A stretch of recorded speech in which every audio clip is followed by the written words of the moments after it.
उसके बाद हमारे पास जो है वो टॉपिक है इंश्योरेंस कंपनीज के वाले से। यहाँ पर हम लोग टाइप्स पढ़ेंगे, ठीक है। इंश्योरेंस कितनी किस्म की होती है, ठीक है। पाकिस्तान में कौन कौन इंश्योरेंस, उसकी हिस्ट्री उस पर थोड़े से मतलब वो बताया गया है, ठीक है। और इंश्योरेंस कितने टाइप्स की होती है वो बताया गया है। अब उसके बाद फिर accounts and audit insurance, insurance business है, रिपोर्टिंग वगैरह के वाले से, लाइफ इंश्योरेंस कंपनीज की अकाउंटिंग कौन सी होती है, इन्वेस्टमेंट इनकम के हवाले से स्टेटमेंट कौन सी बनती है, स्टेटमेंट ऑफ एक्सपेंसेस है, स्टेटमेंट ऑफ क्लेम्स है, ठीक है। इंश्योरेंस कंपनी के वाले से सिंपल सी बात है कि एक रिस्क होता है। आपने कोई भी बिजनेस स्टार्ट किया, अच्छा आपको पता है कि नॉर्मली जो हम लोग जो मिडिल क्लास का जो तबका है वो बिजनेस नहीं कर, हम लोग क्या कर रहे होते हैं, हम लोग जॉब्स ढूंढ रहे हो, ठीक है। अब जो लोअर तबका है, लोअर क्लास का जो तबका है वो क्या कर रहा होता है, और जो अपर लेवल का जो तबका है वो क्या, लोअर लेवल में क्या कर रहा होता है कि वो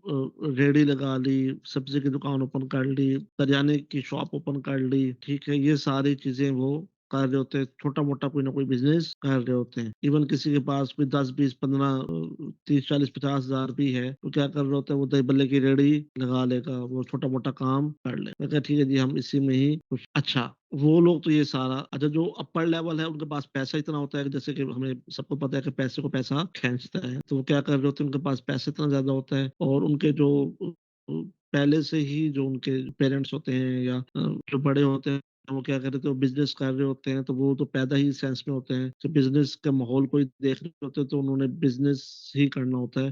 तो वो भी एक अलग कैटेगरी हो। अब जो हम लोग हैं, जो मिडिल क्लास जिसे हम लोग कहते हैं, वो क्या कर रहे होते हैं, वो बिजनेस नहीं, वो क्या कर रहे होते हैं, वो जॉब्स को। अब बिजनेस क्यों नहीं करते, मिसाल के तौर पर एक मिडिल क्लास का बंदा है, उसके पास 5 लाख रुपए की इन्वेस्टमेंट है, उसके पास 5 लाख की सेविंग है एक्चुअली, ठीक है। अब उस 5 लाख की सेविंग में वो एक नॉर्मल लेवल, नॉर्मल भी चले ना कहें, लोअर नॉर्मल से थोड़ा सा लो लेवल का भी बिजनेस स्टार्ट, मिसाल के तौर पर आप एक पिज्जे की शॉप भी ओपन कर सकते हैं, खाने पीने के वाले से कोई शॉप ओपन कर सकते हैं, बल्ले की रेडी लगा सकते हैं, बट कुछ ना कुछ काम आप कर सकते हैं जो कि आपको इतने पैसे दे देगा कि जो कि आपकी जॉब से इतनी अर्निंग नहीं हो। मिसाल एक दही बल्ले वाला भी है, तो क्या कर रहा होता है, वो डेली के कम से कम 2 ढाई हजार रुपए 3 हजार रुपए डेली के वो सेव करके जा, सेल नहीं बता रहा, बस सेविंग की बात कर रहा हूँ। एक शॉर्मे वाला जिसकी इन्वेस्टमेंट कितनी है, वो 25 30 हजार रुपए 40 50 हजार रुपए होगी रेगुलरली, अगर वो मशीन के हवाले से वो ना किया जाए तो, ठीक है। तो टोटल खर्चा बाला कितना होगा,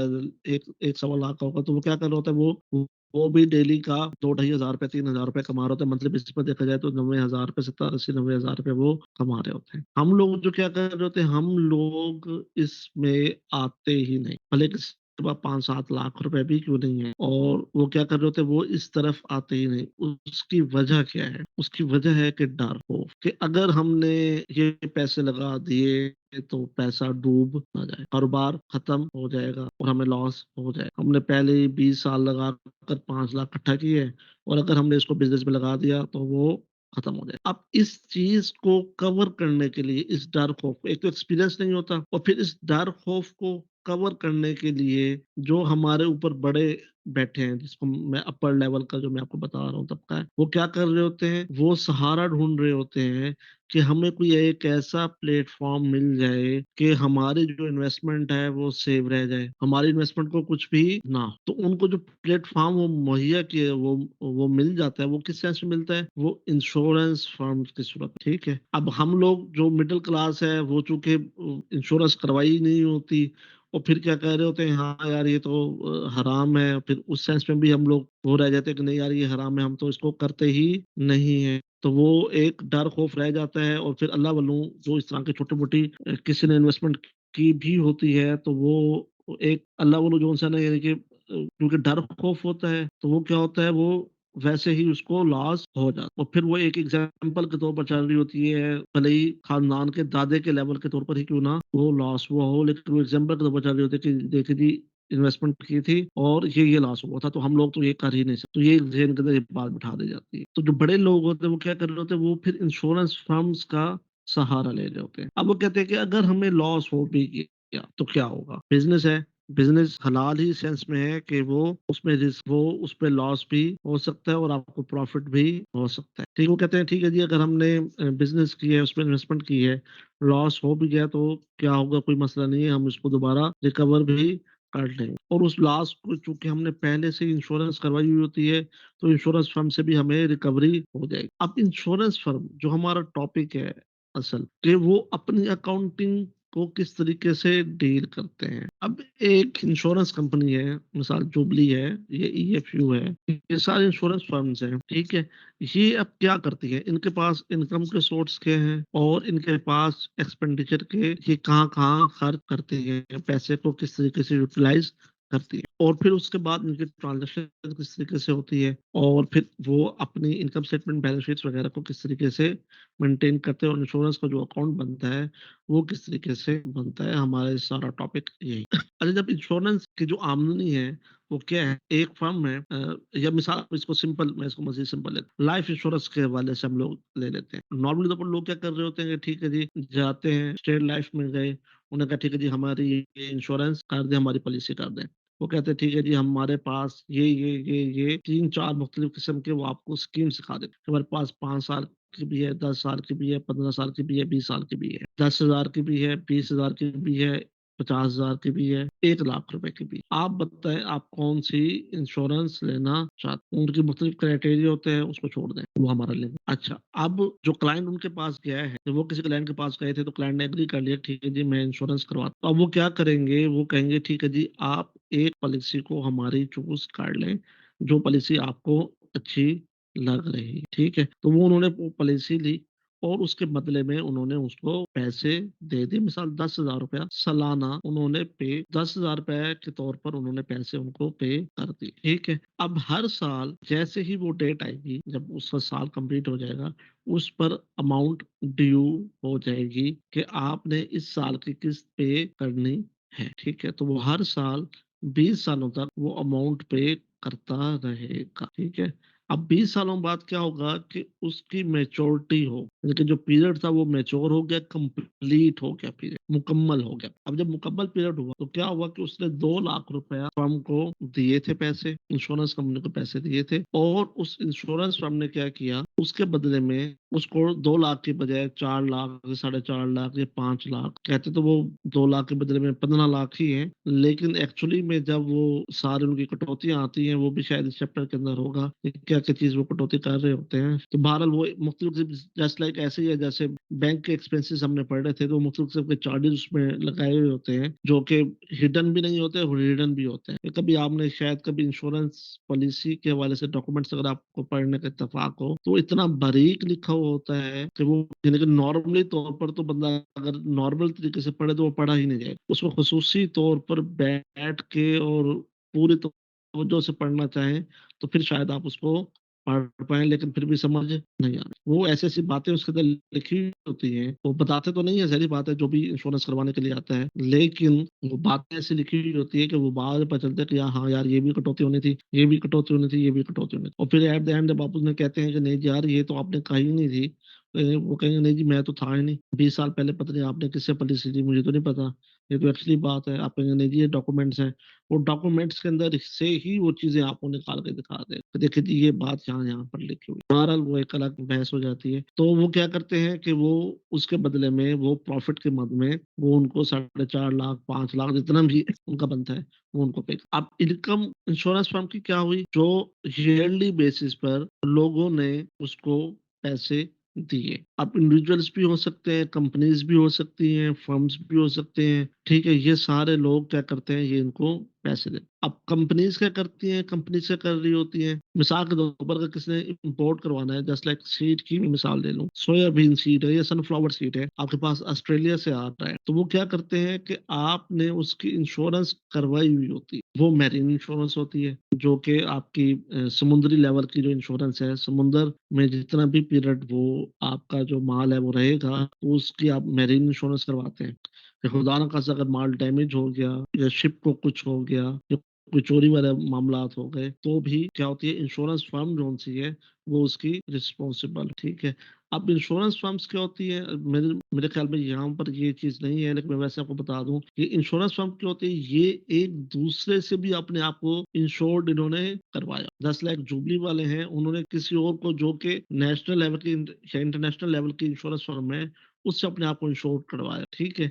इसी तरह ये इंश्योरेंस एक-दूसरे से भी करवाई होती है इन इंश्योरेंस फर्म्स ने, जस्ट लाइक एक बैंक दूसरे बैंक में इन्वेस्टमेंट का। तो इसी तरह इंश्योरेंस फर्म भी एक-दूसरे के अंदर भी इन्होंने इंश्योरेंस करवाई होती है, ताकि अगर कभी कोई इस तरह के मामलात आएँ, तो एक-दूसरे को सपोर्ट भी कर सकें और एक-दूसरे को हैंडल भी कर सकें। इसी तरह अगर कोई ऑस्ट्रेलिया से कोई माल आ रहा है, उसकी मैरीन इंश्योरेंस आपने करवा ली है, तो ज़ाहिर-सी बात है वहाँ से भी वो माल इंश्योर्ड होकर ही है, ठीक है।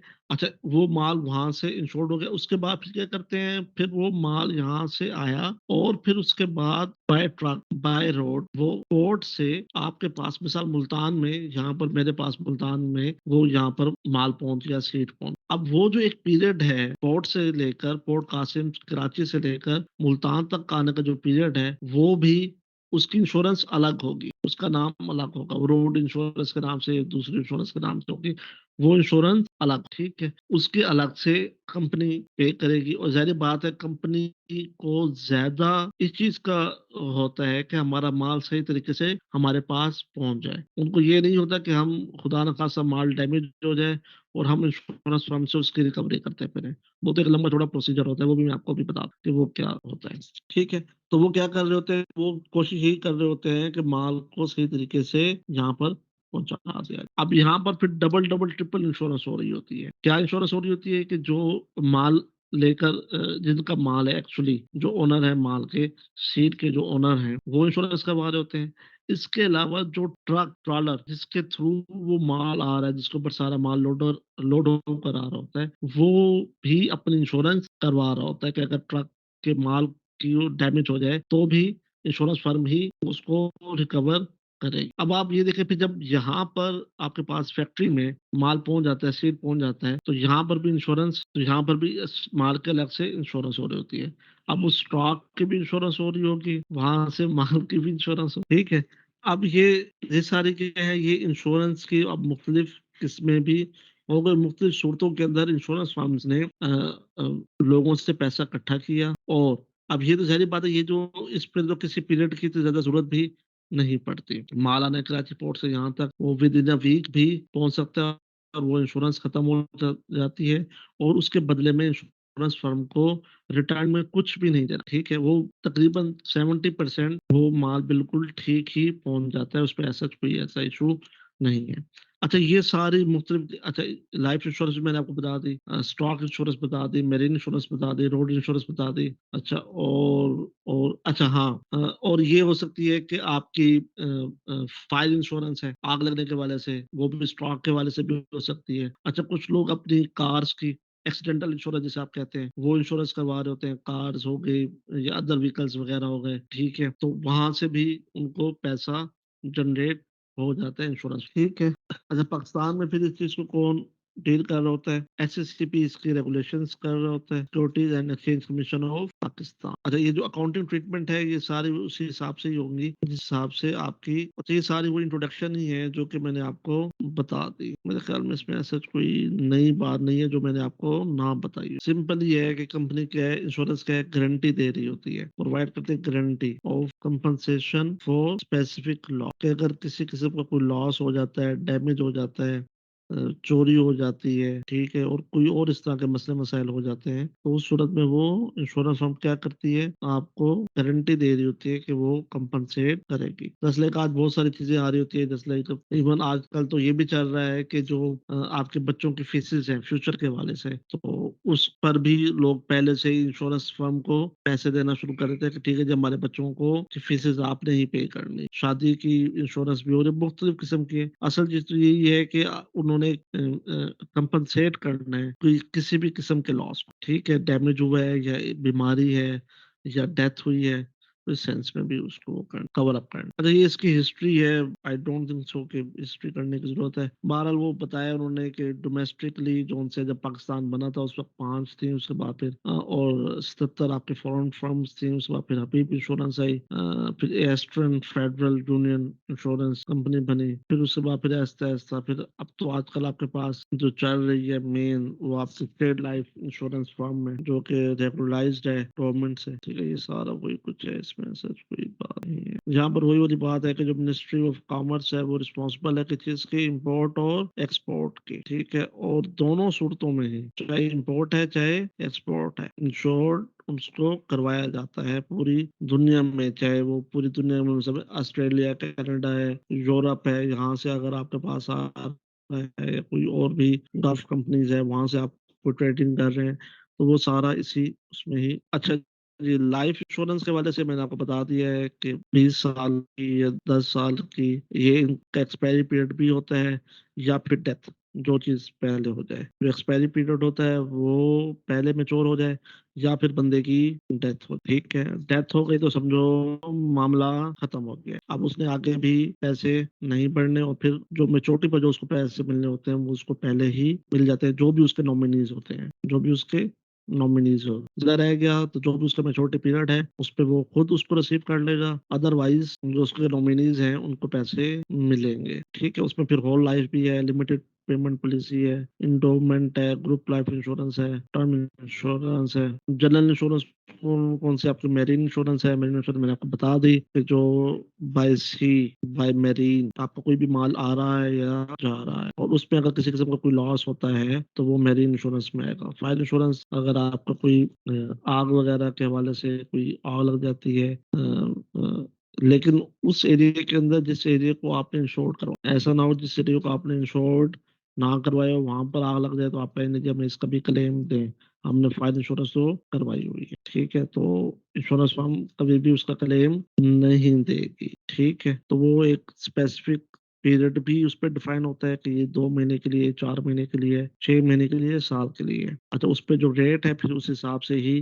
तय होता है, ठीक है। और पीरियड भी डिफाइन हो गया और उसकी लोकेशन भी डिफाइंड होती है। एक्सीडेंटल इंश्योरेंस मैंने आपको बता दी, और ये फिर उनकी मतलब किस पे पड़े हैं, उसमें हेल्थ बिजनेस के वाले से भी है, एक्सीडेंटल बिजनेस के वाले से भी है, पेंशन के वाले से यहाँ पर एक जिक्र था। हाँ देखिए पेंशन फंड के वाले से भी मैंने कहा था, ये मैंने आपको शायद बताया है कि आजकल के हिसाब से क्या चल रहा है कि लोग अपने फ्यूचर को सेव करने के लिए सारा कुछ कर रहे होते हैं। कहते हैं ठीक है जी अभी हमारे पास पैसा है तो हम इसको यूटिलाइज कर लेते हैं और ताकि हमें फ्यूचर में बेनिफिट हो जाए। नॉर्मली तौर पर जो प्राइवेट बिजनेस कर रहे होते हैं, प्राइवेट जॉब्स कर रहे होते हैं, वो इस चीज को लेकर कर रहे होते हैं। कहते हैं ठीक है जी हमें चूंकि जैसे ही हमारी जॉब खत्म हुई तो हमें तो फिर पैसे कहीं से कुछ नहीं मिलना, तो पेंशन पर्पज के लिए वो इस चीज को वैसे कर लेते हैं। एक्सीडेंटल को मैंने वैसे बता दिया, हेल्थ हुई है, सेहत के हवाले से वो चीजें को कर रहे होते हैं। अब नॉन फायर के अंदर या सही है, प्रॉपर्टी डैमेज है, नॉन लाइफ इंश्योरेंस उसमें फायर है आपके पास, मेरीन है, थर्ड पार्टी वगैरह के हवाले से है, ये सच ऐसे पूरी टाइम है। मेरीन फिर उन्होंने दोबारा यहाँ पर बता दिया, aviation transport business affecting current contract of insurance against loss of the policyholder arising from the loss or damage to arising out of in connection with the use of transport है,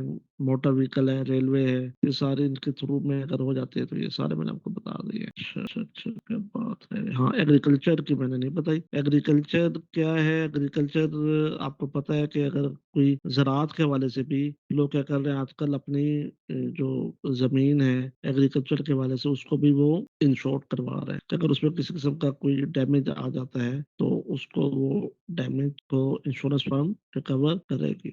अच्छा इसके रजिस्टर वगैरह बनते हैं, accounting इसकी वही है जो इंटरनेशनली तौर पर जो स्टैंडर्ड्स ने बयान की है। अच्छा जी लाइफ इंश्योरेंस में आपके पास एसेट्स एंड लायबिलिटीज का अकाउंट बनता है, ठीक है। और ये चीजें प्रॉफिट एंड लॉस में बनते हैं। अच्छा जी यहीं से फिर हम आगे शुरू करेंगे नेक्स्ट लेक्चर, टाइम हमारा खत्म हो गया है। और थ्योरी तो बस अगली दफा हमें पढ़ने की जरूरत नहीं है, ये हमारे क्वेश्चन शुरू हो चुके हैं। यहाँ से आगे हमारे पास सारे क्वेश्चन ही हैं, प्रैक्टिकल क्वेश्चन ही हैं तकरीबन। तो यहीं से हम आगे स्टार्ट करेंगे। दो एक दो क्वेश्चंस मैं आपको करवा दूंगा और बाकी फिर मैं देखूंगा भी वही क्वेश्चन जो लॉन्ग क्वेश्चंस हो और मैं तकरीबन तमाम चीजें उसमें शामिल हो जाएं, तमाम पॉइंट, ठीक है, ताकि आपको तमाम पॉइंट्स उसके क्लियर हो। उसके बाद फिर आप लोगों की अपनी प्रैक्टिस ही होगी। ये पूरा चैप्टर ही इसकी एग्जांपल्स पर ही, थ्योरी बस इतनी थी जितनी मैंने आपको बता, ठीक है जी। फिर इंशाल्लाह